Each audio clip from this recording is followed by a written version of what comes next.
I just grabbed a universal fast hitch system for the 3-point. It's if you're familiar with the Pat's quick hitch, it's almost the exact same thing. Almost the same thing. It's not the same thing, but it's close. This is a category 1 3-point on the Yanmar and on the John Deere. But this one I'm going to put on the Yanmar and see how I like it. If I like it, I'll pick up another one for the John Deere. If not, I'll get a Pat's for the John Deere. Tractor Supply, it seems like they no longer carry the Pat's quick hitch, at least in my area, or easy hitch, or whatever you call it. Because I was in one of the Tractor Supplies and they had a set of Pat's on the shelf, but a month later, I can't find Pat's even on their website. But I can find the Field Tough brand. The major difference that I see between this and the Pat's is, or the main difference, the Pat's, if you get the correct category, like if you get a category 1, you don't need bushings. The Field Tough requires bushing. The Field Tough works with category 1 and category 2. Of course, to use category 1s, you got to use bushings, which kind of sucks, but it is better than messing with trying to hook up the 3-point without the quick hitch or the fast hitch. So this is going to make swapping implements much easier. So I'm going to cut the box open and see what's in the box.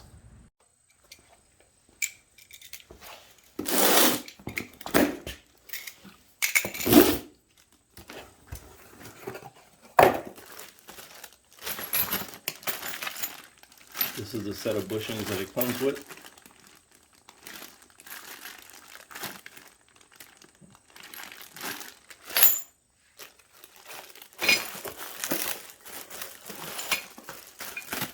This is the actual part. These things are heavy.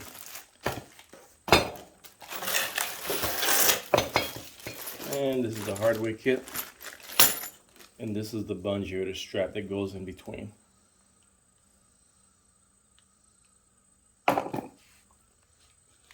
I went ahead and picked up a set of, well actually I picked up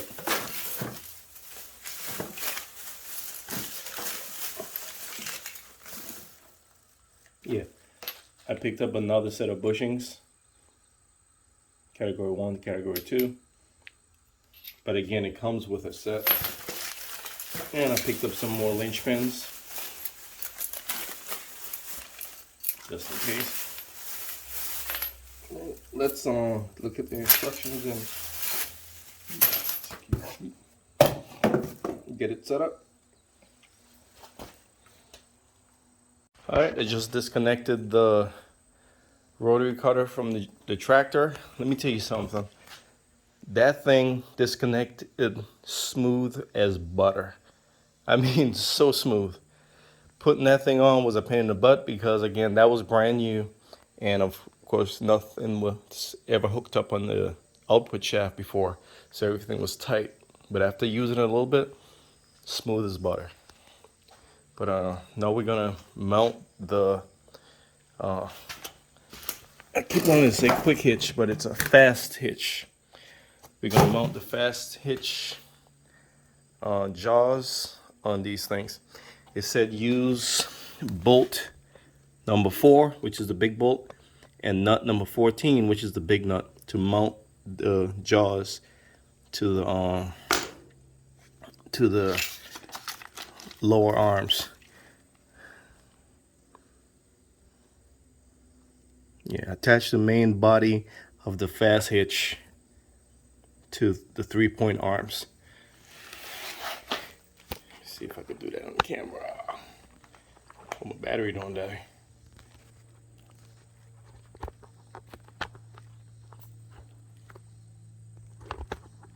If anyone wants to donate a doggone GoPro or some other type of camera, to the channel, by all means. Let's do it. All right, so that goes in from that in. All right.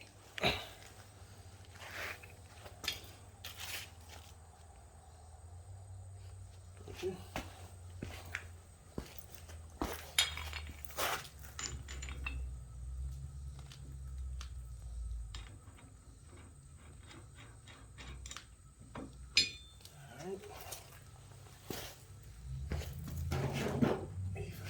Size wrenches, these big nuts. Bigger, yep, there it is. Bigger adjustable wrench. Yeah, that'll work. Let's get the other one on.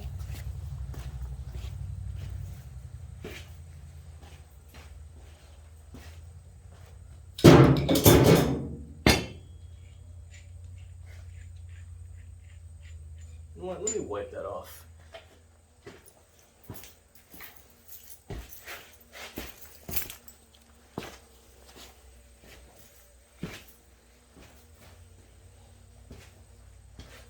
So my back is killing me. And bending like this isn't helping.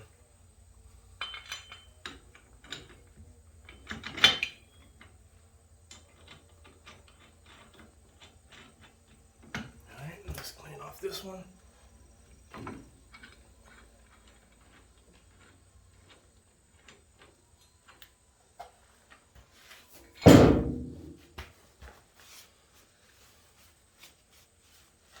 I hope you can hear me. Hope this thing is picking up my voice good enough. One second, I want to check the instructions for something.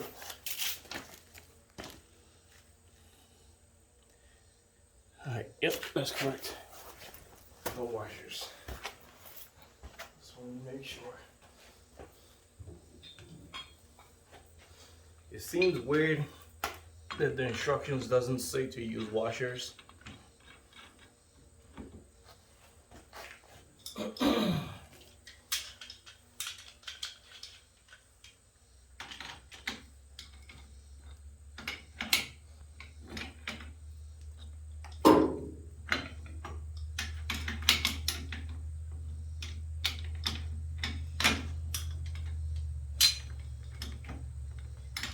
Alright, well, you see what I'm doing.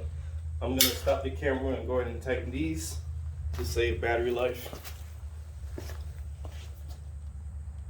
Alright, the quick hitch bodies, the main bodies, or the jaws, if you want to call them that, are mounted to the lower 3-point arms, the lift arms. Next up, it is humid. Virginia in the summer for you. Center the hitch by using bolt number 10 on top and bolt number 15 on the bottom, along with jam nut number 11. All right, so 10, 15, and 11.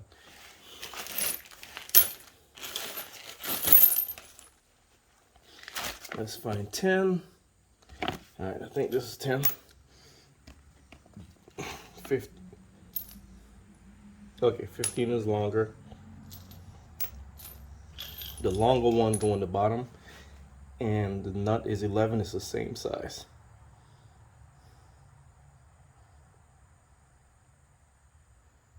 Okay, that makes sense. All right, so basically, I'm gonna show you.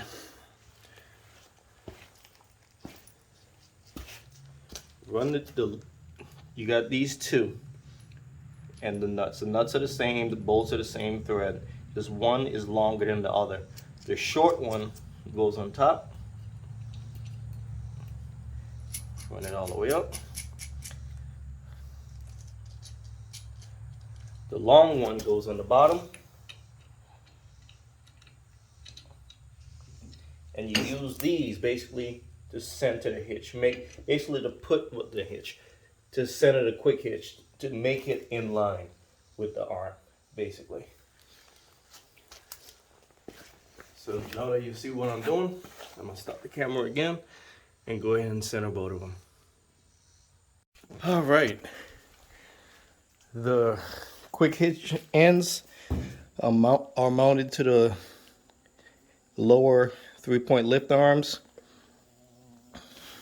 The centering bolts are in, and next up, which is the short one on top with the jam nut, small one on the large one on the bottom with the jam nut, or the long one. The short one, the long one, and on both of them. And as you can see, for the most part, they're in line with the lift arm. So next up, we're gonna, all right.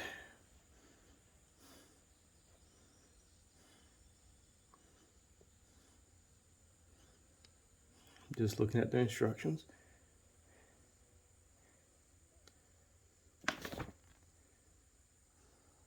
All right, now it says use 3 each of bolt number 2 and jam nut 3. 1, 2, 3, and that's exactly how many bolts I got left. So it's 3 in each, all the same length, all the same pitch, all the same size, for the 3 holes that you can see next to the big bolt. Right? Let me get an appropriate size. There we go, 9/16.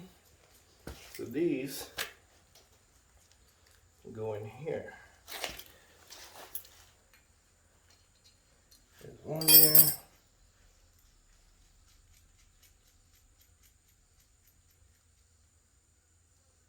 Another one there.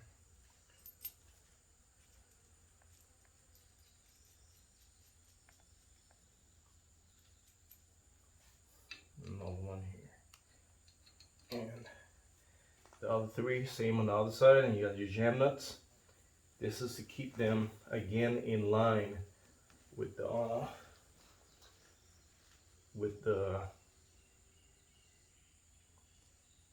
lower lift arms.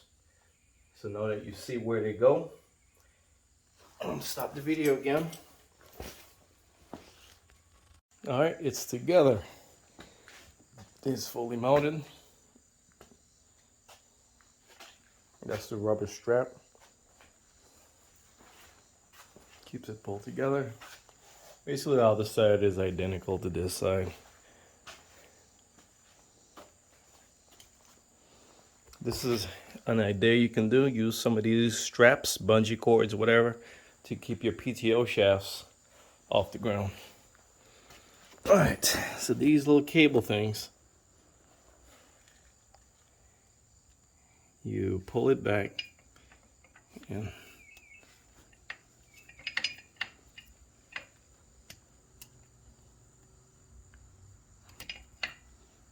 yeah, that's how it works. See, it's spring loaded. I wonder if it, trying to see if I could leave it and just pull up and if it'll spring back. I don't know.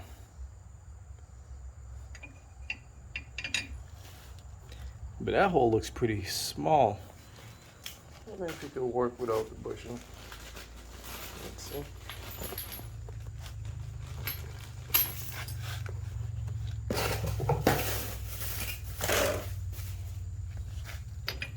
No, it needs the bushing. See, it's perfect with the bushing. The bushing just goes on like that. So, like that in there. Perfect fit. I mean, it'll stay in, but you'll have some play. So let me mount the bushings on these, on the pins, and I'll be right back.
That's simple. So it can go in. So you don't have to.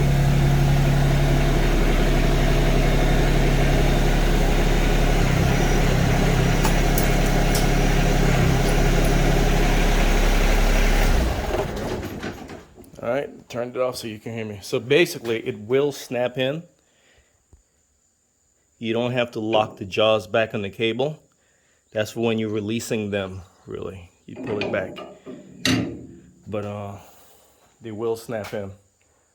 But that was easy as heck. I gotta come up with something to keep the jaws spread, because they want to close in. But even with them wanting to close inward, that's still easier than messing with as a matter of fact, I have an idea, but that's still easier than messing with trying to line up the little ball things and all that stuff. So I would say these are a win. Setup is a little finicky. I would say the setup is easier than the stuff that I've seen with the Pat's Quick Hitch. The Pat's Quick Hitch, there's these shim things you gotta stick in. That I think you gotta use like set screws or something, or a dowel pin, a roll pin. But these, there's none of that. All it is, the main big bolt that goes to the rotating eye thing. Then you got your top and bottom jam nut.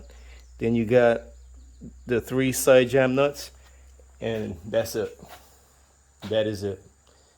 And of course your bungee to keep them pulled in towards each other. But again, that's it. So I would say this is a win. I like it. Okay, the last thing I see you got to do with this, because it extends the lower connection point. I have to take a measure out from center to center, exactly 4 inches. So because it extends it 4 inches out, you need a longer top link. That top link is too short. That's extended out too far, so that's not going to work. The John Deere doesn't have that problem. The John Deere's top link is long. Let me get around there. Spider webs. See the difference? The John Deere's top link, that thing is long. So what I'm gonna do is, I'm gonna get a top link similar to that one. I'm not taking it off the John Deere, because eventually the rotary cutter is going onto the John Deere. But like I said, it needs the Yanmar needs a longer top link. But other than that, it's pretty straightforward, and it's again much simpler than trying to line up the holes and kick the lower arms onto the pins and all that stuff.